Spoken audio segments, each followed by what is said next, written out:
Good morning. Welcome to Interfaith Spiritual Center Worldwide, where we know that we are not here by chance, we are here by divine appointment. And as I acknowledge our viewing audience as well, that you tuned in because there's something here for you at this moment. And as we gather together, as the two or three gathered for a higher purpose, we can feel that there is a power, there's a presence, there's an energy here in the midst of us. Now, synergistically, we know that the whole is greater than the sum of its parts, that energy arises, and that's why I love community. And I love gathering together, because there is something in the group dynamic.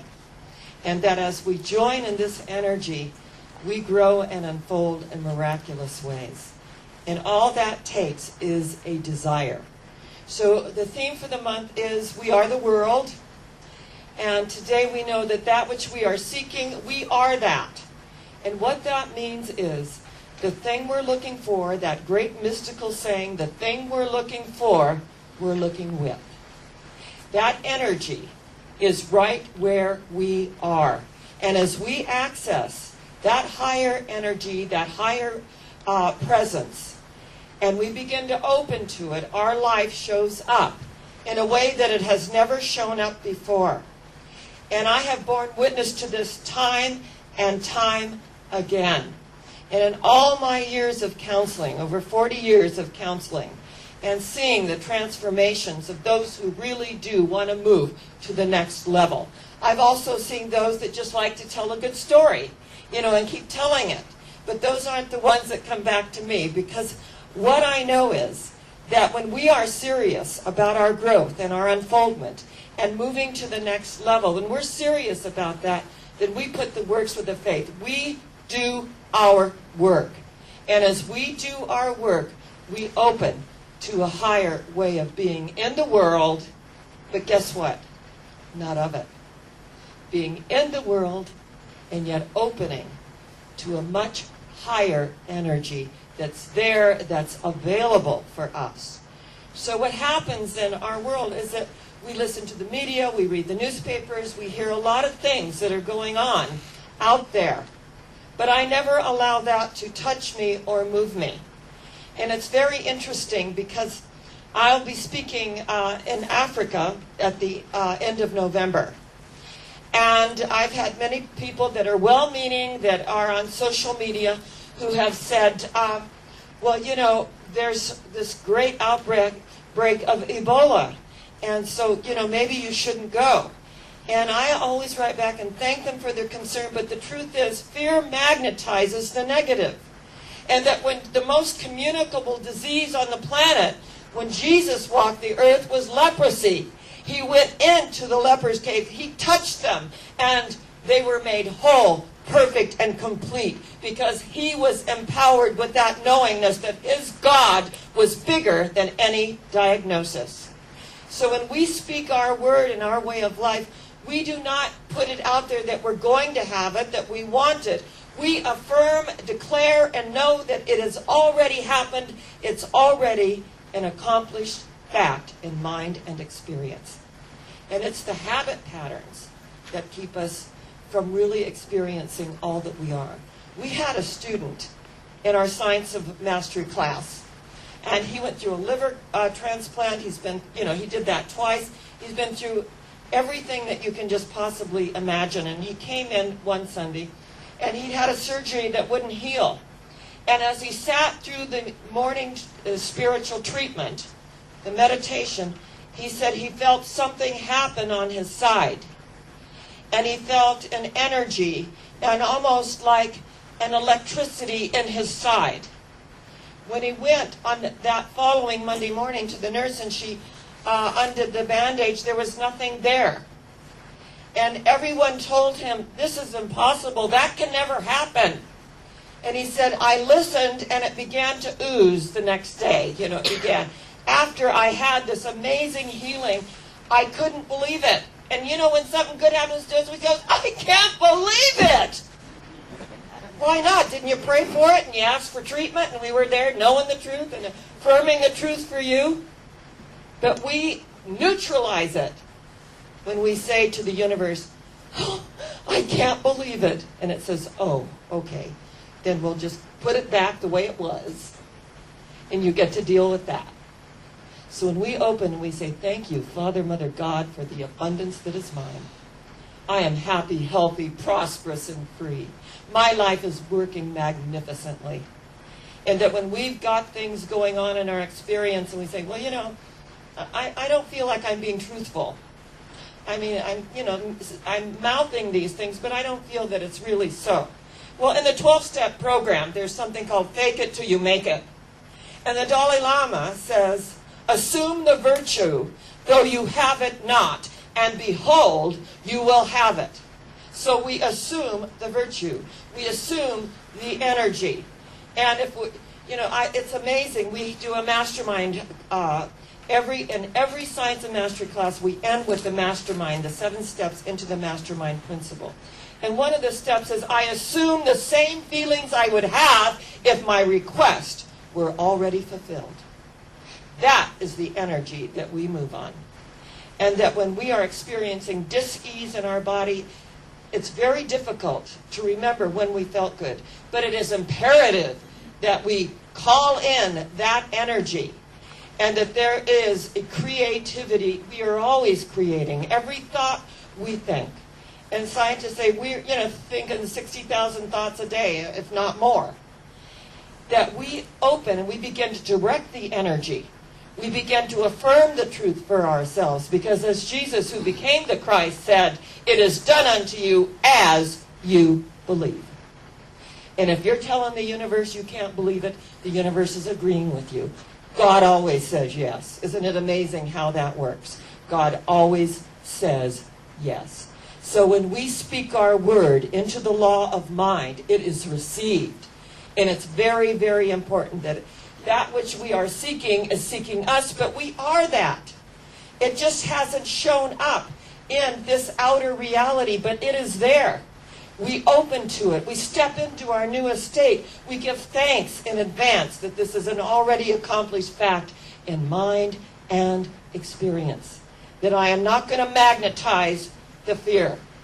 That I am going to open to the truth that sets me free to be who and what I am. And I want you to know, it ain't the big things.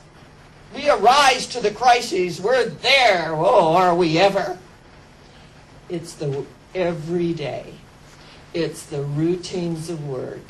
It's what the ancients called in Hinduism samsara, the daily round, where we get up in the morning, we do our things, we go to work, we come back, we have dinner, we get up. That's the daily round.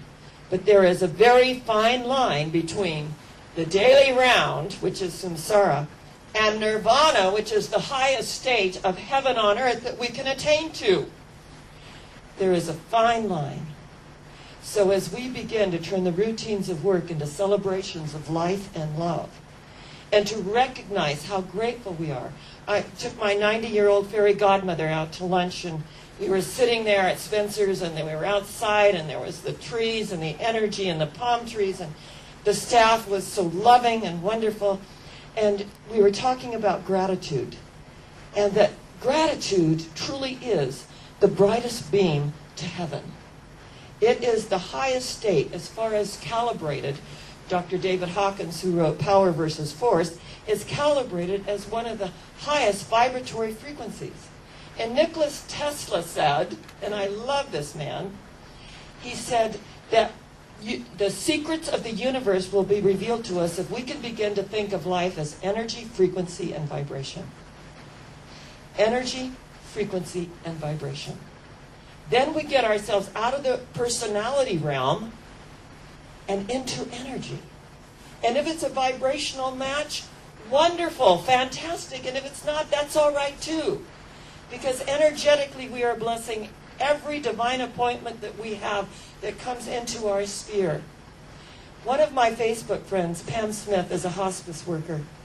And she said that she went to one of the meetings where they have an annual meeting in Toronto.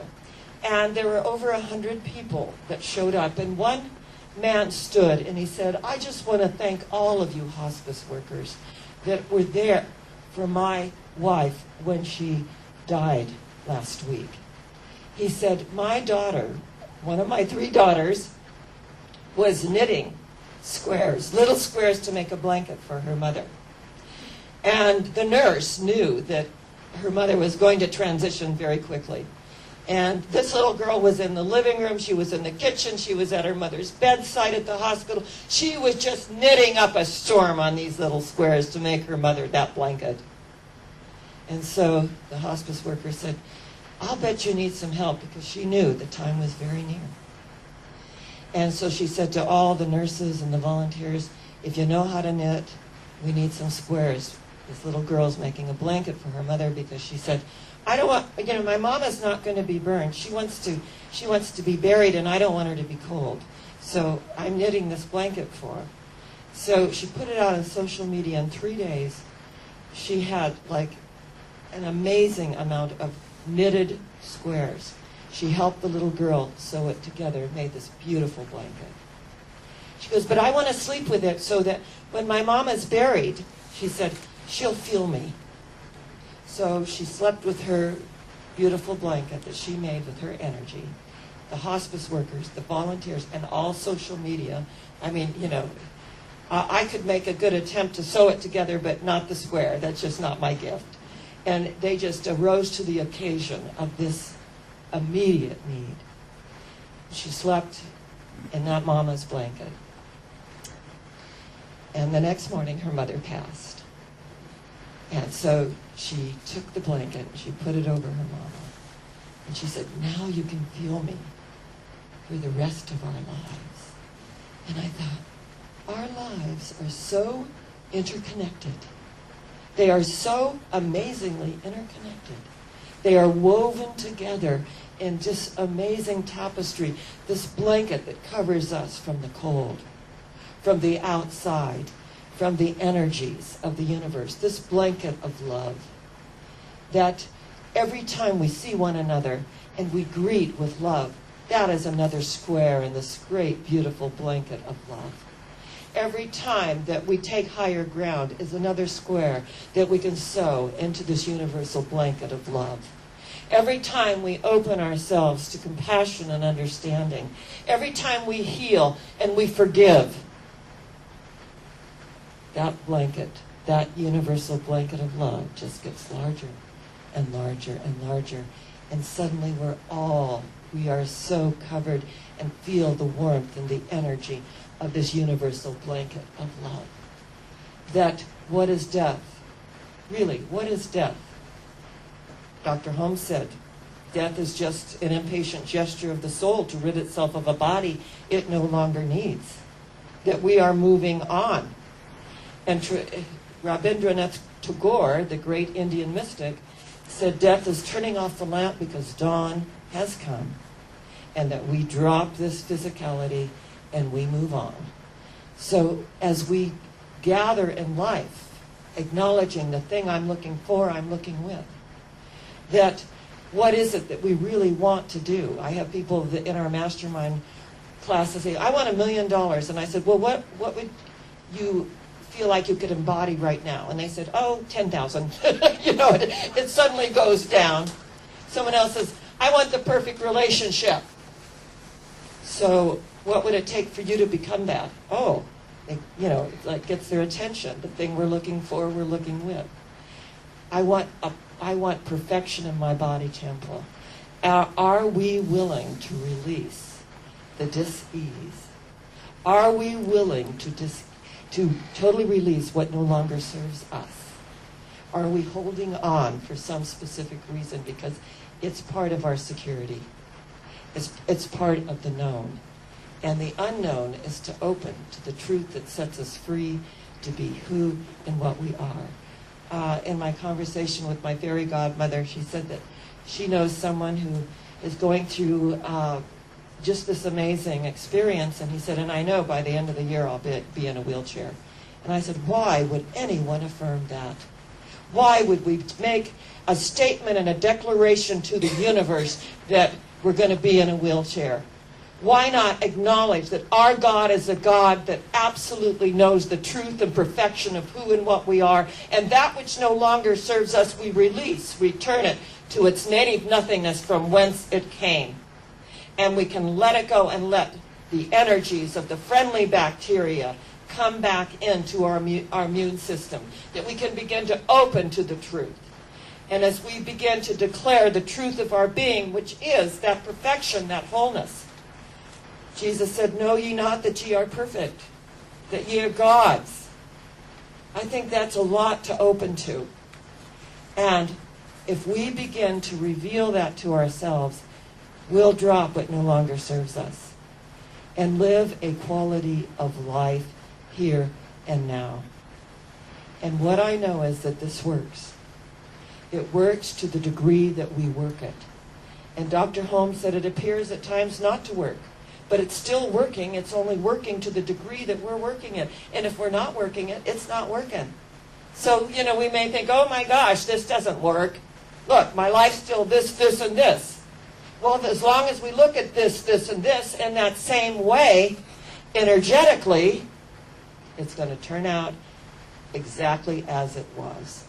So we begin to speak our word, knowing that in the beginning was the Word, and the Word was with God, and the Word was God, and it is so powerful. Decree a thing, and it is established unto thee. Keep making those little squares knitted to the energies, the life force energy that creates this universal blanket of love, that shields us from the cold and the elements, the unkindnesses, the energies that are outside of us, to the truth of our being and the rejoicing in one another's success, and to realize totally and completely that your success makes mine possible, and my success makes yours possible. And if I am in that place in me, and you are in that place in you, there truly is only one of us. So this morning, as we open to a greater degree and see, what are we telling the universe? Let's be so aware this week of what we are telling the universe and begin to correct ourselves, autocorrect. And as we begin to autocorrect and begin to use the words that are life-giving and life-affirming for ourselves, others, the planet as a whole is uplifted. Because it only takes one of us to make a conscious decision that I'm going to now move to the next level. And as I move to the next level, I take people with me. I take energies with me. And I'm never going to be the same again. Because I have made a conscious decision to transform the quality of my life. Be not conformed to the things of this world. Be ye transformed by the renewing of your mind, by the renewing of your life, by the renewing of that little beautiful knitted square put into the universal tapestry of love, truth, and beauty.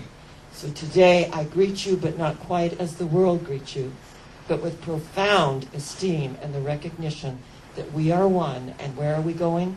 We are going higher yet. Where? Higher yet. Where? Higher yet. And that makes all the difference. God bless you.